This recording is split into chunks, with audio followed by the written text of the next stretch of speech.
امام کے ساتھ ایک آدمی ہے، اگر دوران نماز دوسرا آدمی آ جائے تو امام آگے بڑھے گا یا وہ مرد کو پیچھے ہٹے گا؟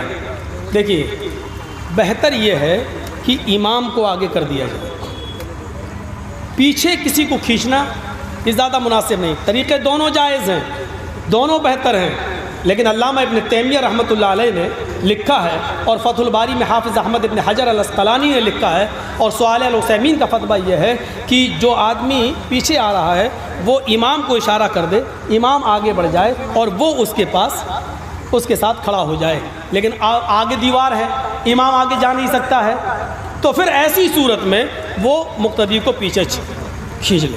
دوسری چیز ایک چیز یہ بتانا تھی، ایک بار ایسا کہ میں اکیلے نماز پڑھ رہا ہوں، اللہ اکبر، اب میں اکیلے نماز پڑھ رہا ہوں، بہت سے لوگ کیا کرتے ہیں پیچھے سے آئے اور وہ ہمارے بغل میں کھڑے ہو گئے، اللہ اکبر، وہ بھی پڑھنے لگے۔ ان کو یہ معلوم نہیں ہے کہ ہم فرض پڑھ رہے ہیں کہ سنت پڑھ رہے ہیں، کون سی پڑھ رہے ہیں، وہ آگے کھڑے ہو گئے۔ ایک بات یاد رکھیے گا، کسی کے پیچھے آپ نماز پڑھ رہے ہیں اس میں امام کی اپنی مرضی شامل ہونا چاہیے کہ وہ امام بننا چاہتا بھی ہے کہ نہیں۔ ہم اکیلے نماز پڑھ رہے ہیں اور آپ آ گئے ہمارے ساتھ، شریک ہو گئے، اللہ اکبر، آپ نے ہمارے بارے میں جانا بھی ہے کہ ہم امام بننا بھی چاہتے کہ نہیں۔ نماز پڑھنا تو ہمارے لیے ضروری ہے، لیکن ہمارا دل گوارا نہیں ہوتا کہ ہم امام بنیں، بہت بڑی ذمہ داری ہے۔ تو بہتر یہ ہے کہ آپ الگ نماز پڑھ لیجئے، اس کے ساتھ شریک مت ہوئیے، آپ اپنی الگ پڑھیے، وہ الگ، کیونکہ امام کی رضامندی ضروری ہے۔ وہ امام بننے کے لیے راضی ہے یا نہیں؟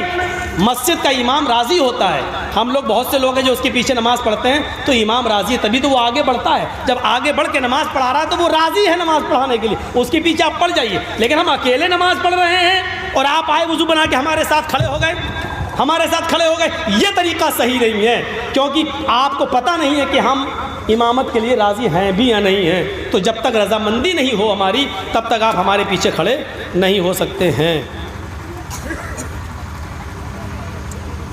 کسی ایک امام کی ساری باتوں کو ماننا کیسا ہے؟ ساری باتوں کو ماننا، اگر ساری باتیں قرآن و حدیث کے مطابق ہے تو ساری باتوں کو ماننا صحیح ہے، اور ساری باتیں اگر قرآن و حدیث کے خلاف ہے تو ایک بھی بات ماننا صحیح نہیں ہے۔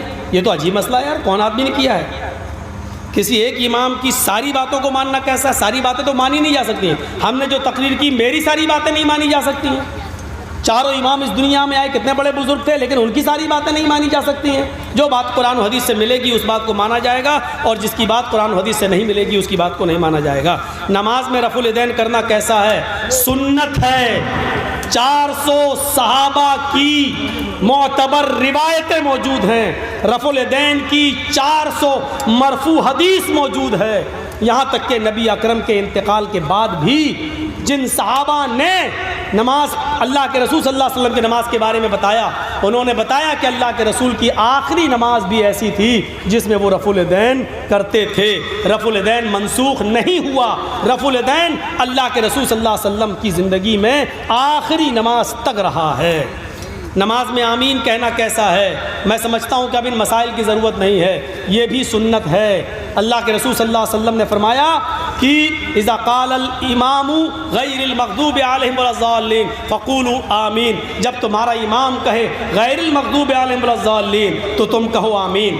امام زور سے کہتا ہے غیر المغضوب علیہم ولا الضالین مغرب عشاء فجر میں تو تمہیں بھی زور سے کہنا ہے مغرب عشاء فجر میں۔ امام آہستہ کہتا ہے ظہر اور عصر میں تو تمہیں بھی آہستہ کہنا ہے ظہر اور عصر میں۔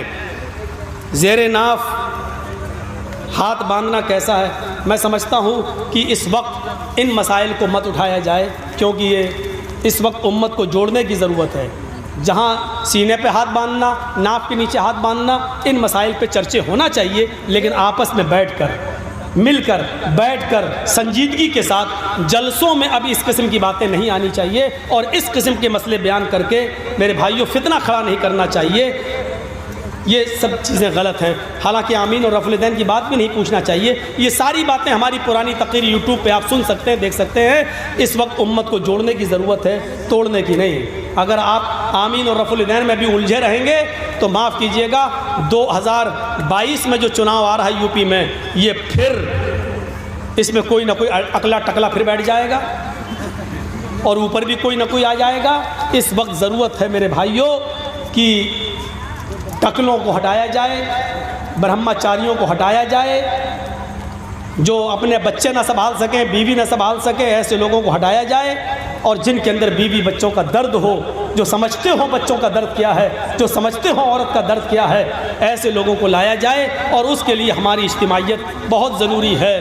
بنگال میں ہم نے محنت کی اور جاں توڑ محنت کی، اور اللہ کا شکر ہے کہ بنگال کے اندر ہم نے بہت سے مسلمان لوگوں کو بھی اندر نہیں گھسنے دیا، یہ سوچ کر کہ یہ آئیں گے تو تفرقہ پھیلے گا اور پھر بٹوارا ہوگا اور ایک دوسری سرکار آ جائے گی۔ ہمیں سننا پڑا، گالیاں بھی سننا پڑی، لیکن ہمیں سب کچھ برداشت ہے۔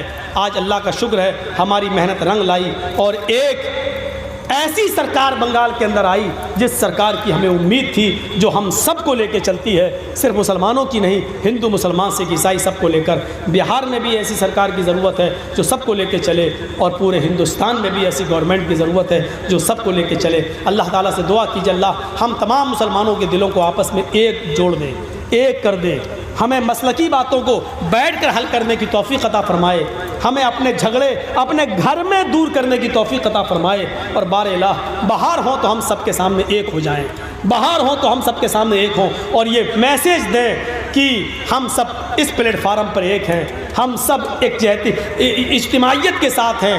گھر میں ہم چاہے کتنا لڑ لیں، لیکن باہر جائیں تو میرے بھائیو ایک ہو جائیں۔ اور آپ تو جانتے ہی ہیں کہ اس وقت ہندوستان میں میری پوزیشن یہ ہے کہ اتر پردیش میں ہمیں ڈر لگتا ہے۔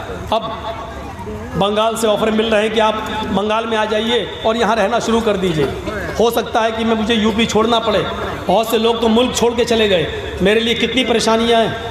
لوگوں نے کہا مولانا جیل میں جانے سے ڈر، جیل میں جانے سے ڈر نہیں لگتا، ڈر اس بات سے لگنے لگا ہے کہ اپنے آپ کو بے قصور ثابت کریں گے کیسے۔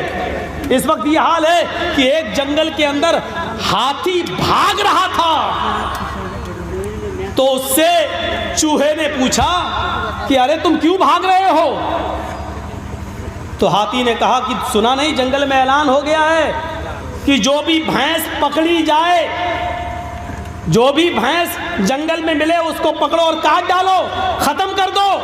تو چوہے نے کہا تم بھینس تھوڑی ہو، تم تو ہاتھی ہو، تم کیوں بھاگ رہے ہو؟ اس نے کہا اگر ہم کو پکڑ لیا تو 20 سال تو یہ ثابت کرنے میں لگ جائے گا کہ میں ہاتھی ہوں، جبکہ میں ہوں، لیکن 20 سال یہ ثابت کرنے میں لگ جائے گا کہ میں بھینس نہیں ہوں، میں ہاتھی ہوں۔ تو یہ صورتحال ہے۔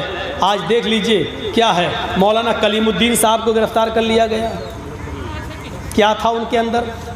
اور یہی میڈیا تھی جس نے مرکز نظام الدین کے امام کو اور کتنے بڑے مولانا سعد صاحب کو کتنا اچھالا، کرونا بم یہ سب کہہ کر، لیکن سارے جو میڈیا نے اچھالا، ساری ہوائی فائرنگ دیکھ لیجیے کیسی نکلی۔ تو یہ میڈیا ہے کس کو کیا کر دے۔ ہمارے بارے میں بھی کیسا اچھالا تھا، ممتا کا مولانا بھاگا پھر رہا ہے، یو پی چھوڑا ہے، کس بل میں چھپا ہے، جبکہ میں پروگرام کر رہا ہوں۔